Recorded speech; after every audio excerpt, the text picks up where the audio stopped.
off with today is some easy mini pizzas, and I'll be honest, I planned out this recipe. I hadn't tried it out before I filmed this video, but I just kind of had in mind what I thought I was going to be putting together, and they ended up being so much better than I even anticipated. My sister-in-law was over this day while I was cooking, and even she was saying that they are so good. She's like, I'm never buying bagel bites or pizza pockets again, because now this is such an easy way to make up pizza that tastes so much better. So you just basically want to take some English muffins, slice them in half, and then you're going to make a butter mixture. So you have some butter, some Italian seasoning, and some garlic powder.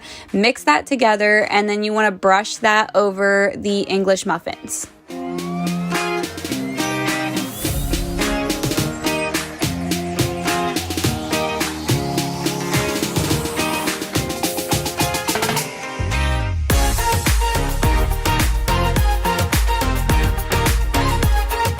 After you have your English muffins coated well in butter, you want to take your pizza sauce and go ahead and douse them up with that.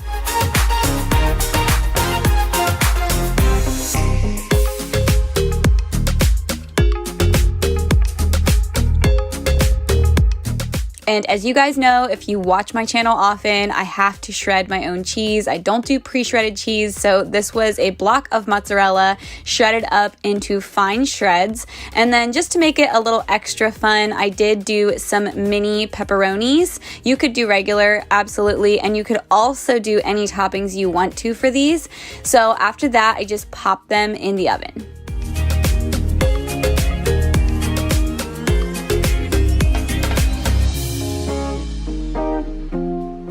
In the description, I will leave both the times that you want to do it if you're only partially baking them, to put them in the freezer to finish baking them later when you're ready to eat them, or if you're going to bake them all the way through to eat them right away.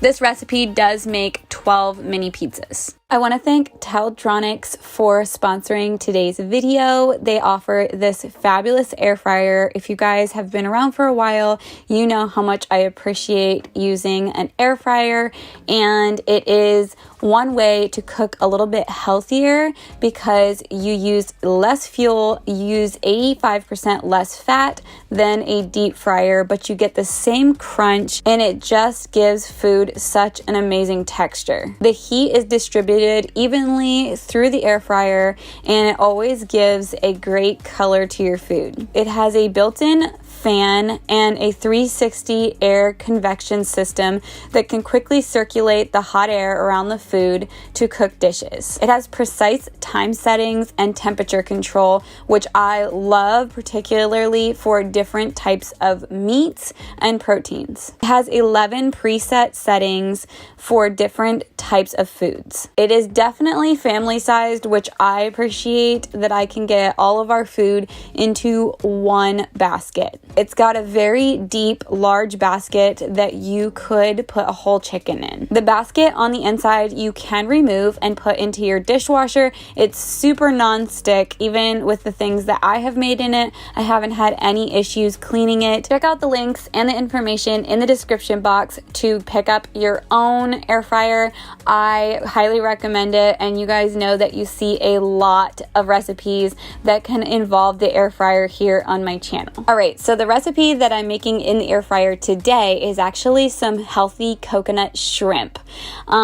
This was something I have been wanting to try for a little while now, and this was a great excuse to show you all how great this air fryer is. So you just need a little bit of coconut flour, some unsweetened coconut flakes, some eggs, a little bit of sweetener. All of the instructions and ingredients are listed below, and it's super simple to make. I think for some reason I assumed this was going to be difficult, but it was way easier than I imagined. So you could eat these right away when you pull them out of the air fryer, or since they're already fried up, you could put them in a bag and throw them in the freezer and then just reheat them in the air fryer. It would be a really simple lunch or even an appetizer if you're waiting on another meal. I just think that this is something that I'm definitely going to keep in my recipe book.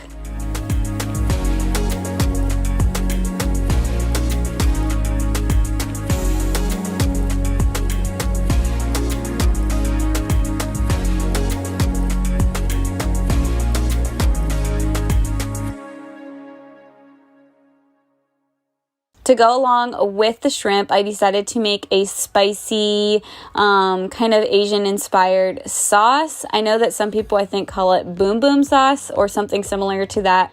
So it just has some mayo, some sriracha, a little bit of sweetener, and then this chili sauce. I think that's what it's called, or chili paste of some kind. Just mix it up. If you're somebody that likes spicy, then you will definitely love dunking the shrimp in this.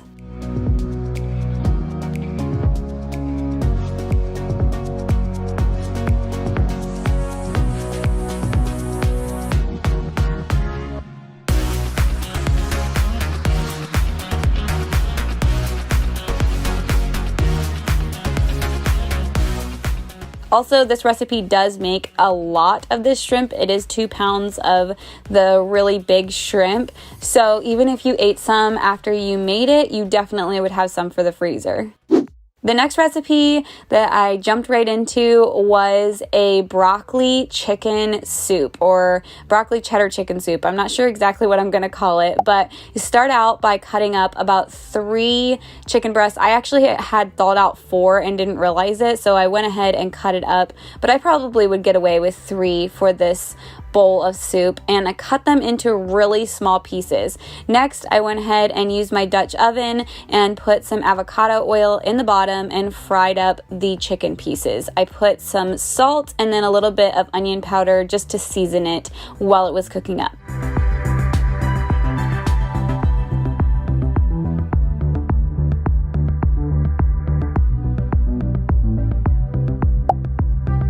Next, you'll need some chicken broth, or you can opt for some bone broth. That's what I'm using here. I love this bone broth. I think I used it in my last meal prep as well. It's just a really quick way to make up broth when you need it for a soup. Plus, it's got way more health benefits than regular broth does, and it tastes good in my opinion. So I'll leave the link for it below. It is from Amazon, and this one does have some turmeric in it, so it added to the yellowy color of the cheddar soup.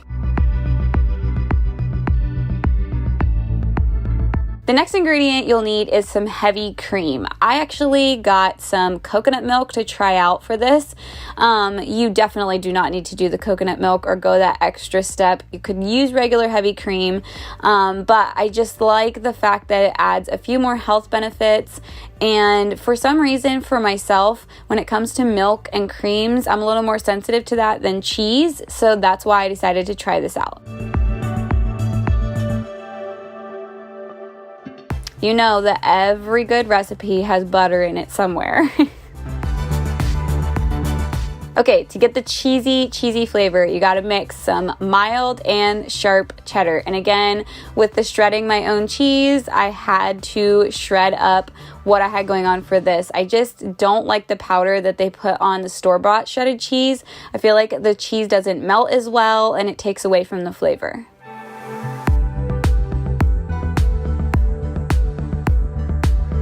Next, you want to add in 2 bags of broccoli and cauliflower, some salt, pepper, and one other thing I wanted to mention about the broccoli and cauliflower is mine ended up being a little bit bigger in size than I wanted it to be. So I didn't film it, but I did end up running my immersion blender kind of through the soup just to help chop up the broccoli and cauliflower. But I'm sure you could get smaller chopped broccoli and cauliflower to dump right into this.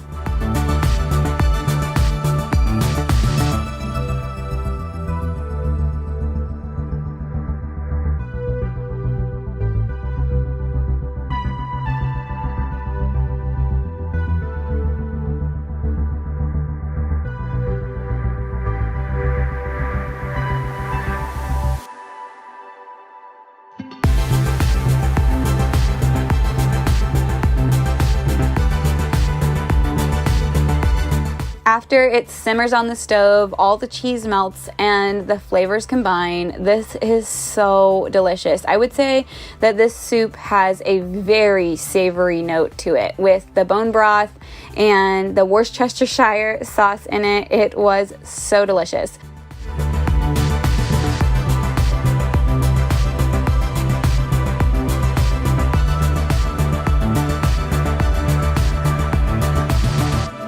So as I've shown you guys before, my ideal situation with soup is to put it in these little cups so that I can reheat it quickly for lunches or a quick dinner. The next recipe I dove into was some cherry cheesecake bites. These are pretty healthy, but I will give you some alternatives if you don't have special ingredients on hand. Like instead of the almond flour, you can use crushed up graham crackers. I'll leave it all in the description box so you guys have options. I like to do that so that anybody can make these, or you may only have some of the ingredients on hand and you want to make them right now, which I totally understand. I love watching cooking videos and then I'm in the mood to cook and I want to do it now. So I did use the bottom of a little spice jar thing here to smash down the crust into the mini muffin pan. And I wanted to say this as well with this recipe. I think it depends on the actual size of your mini muffins. I feel like my pan is a little bit of a smaller mini muffin, and it made more of these. It did make more like 2 pans for me, but depending on what size your pan is, it may depend on how many you end up with from this recipe. So I did use a sugar substitute. I'll leave the details below. And then I used these red tart cherries. I have never used these for anything before, but I saw them on my Walmart pickup, like online, which I love that I'm seeing things that are at Walmart that I would have never noticed before just from doing Walmart pickup so often. So I went ahead and used them. They don't have any sugar added to them and they are delicious. My girls were eating them right out of the can. They were so good. So I had a little mishap in my week and my refrigerator broke the day that I was filming this. And so I wasn't able to finish up the last recipe I wanted to share, and that was making yogurt. I have shown you guys this in the past, but I've never written out the instructions and the ingredients in the description box. So here goes. I'm going to insert some footage from this past year that I took explaining how to make my yogurt, because I get a request for this a lot on where is that video that you make your yogurt. So I'm going to insert that footage here.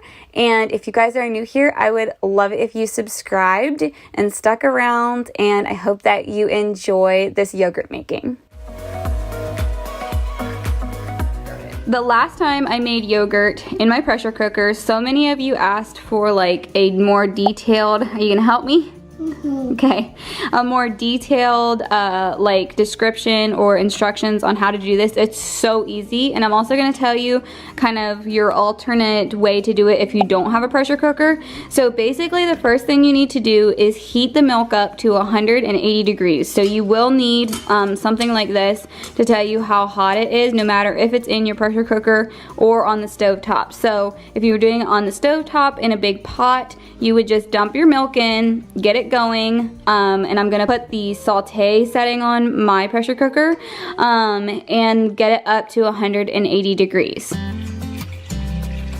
Careful, don't dump it. Dump it all the way in. Good job. Okay, now get the other one and open the lid. Maybe hold your hand a little while. Somehow I know you're gonna be the girl that I'll end. Okay, it's almost at 180 and I'm filling up a sink of ice water. I just pull it out of here and you want to drop it down to 110 degrees. Whenever you are at this point and it's slowly dropping down to 110 degrees, you'll see that there's kind of what they call a skin that gets created on top, and you can just remove it.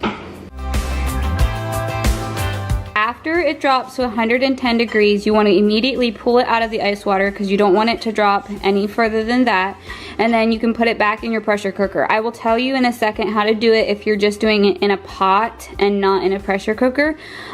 So I did that, and then I actually hit my yogurt setting here and just hit on, and then it pretty much does the rest. But one very important step that you need to do when you're making yogurt is you actually need yogurt from your last batch, or you can buy yogurt if it's your first time around. You just want to buy plain yogurt. So you need about 1/4 cup of it, and then I take and ladle out a little bit of the milk to kind of bring that yogurt to temperature. So we'll just put a little bit in a bowl here. Then you'll want to put the yogurt into the warm milk, and I just kind of stir it into the milk before I dump it back in. So basically, that yogurt has the cultures in it to culture the milk that you just cooked up. So it's like your little starter. So every time you make a batch, you want to put aside about, you know, a 1/4 cup of yogurt just so that you have it for your next batch. You'll dump it back in here. It doesn't really matter if your pressure cooker is vented or unvented. Doesn't matter if your vent is open or closed. I just put mine closed.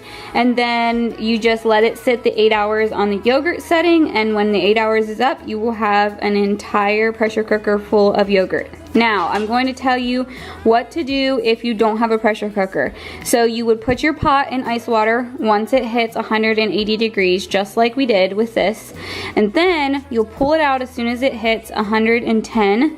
And then you put the lid on your kettle and wrap it in a bath towel. I know it sounds a little bit funny, but wrap it in a bath towel, and then you just stick it in your oven, and that does a really good job. I've made it that way before, but that does a really great job at keeping the temperature where it needs to be. And then again, let it sit for, you know, 8 to 10 hours and check it, and you should have yogurt that is perfect. So you would do the same thing with mixing in your yogurt starter if you were doing it in a kettle as well. This kind of saves the whole mess of needing to wrap it up and keep it in a bath towel. So it just keeps it the exact temperature it needs to be inside of here. It's the next day, and I just, once the 8 hours were up, I actually didn't like, it wasn't quite as thick as I wanted it to be. So I left it go for another 2 hours in the pressure cooker. You can kind of test it as you go. But as you can see, it's got a pretty good consistency. My last batch was a little thicker than this, but that's okay. It can just be different every time. So anyways, so I will take out a little portion of this for my next batch. And then here are the strawberries that were left from yesterday. So I'm actually gonna throw those in this bowl and use my immersion blender and blend them up. You could totally smash them up with a fork. I just want them to be a little bit smoother. And then I'm going to mix the yogurt in, and then I'm going to do my sweetener. I think that it's better to mix the sweetener into the whole yogurt batch and then kind of taste as you go to see how much you want to add to it.